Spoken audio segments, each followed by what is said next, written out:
One of these opportunities is the recently launched Maharlika Investment Fund, the Philippines' first ever sovereign investment fund designed to drive long-term economic development through increased investments in high-impact sectors.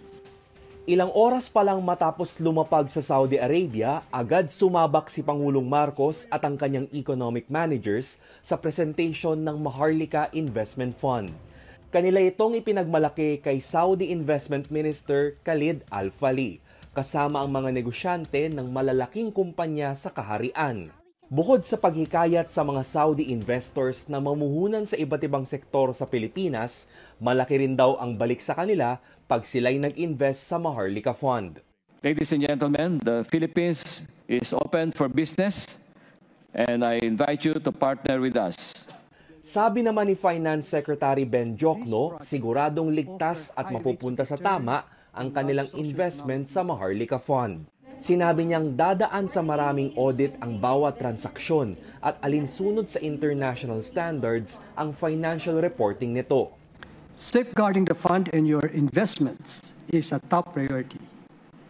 The Maharlika Investment Fund is founded on the Santiago Principles, reflecting appropriate governance and accountability mechanisms.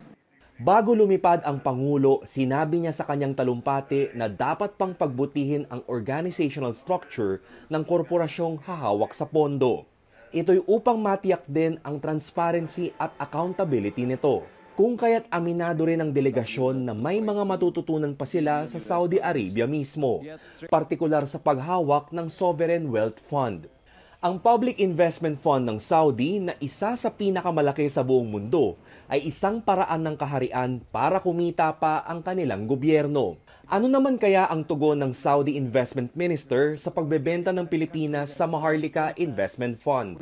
And I'm very pleased that we are joined today by leaders in the sector from Saudi Arabia who are eager to hear more about the investment opportunities in one of ASEAN's most exciting markets and learn more about the newly launched Maharlika Investment Fund that you have launched under your administration.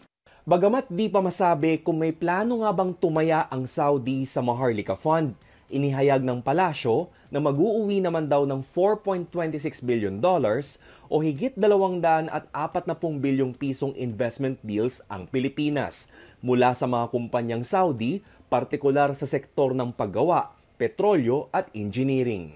Rex Remitio, CNN Philippines.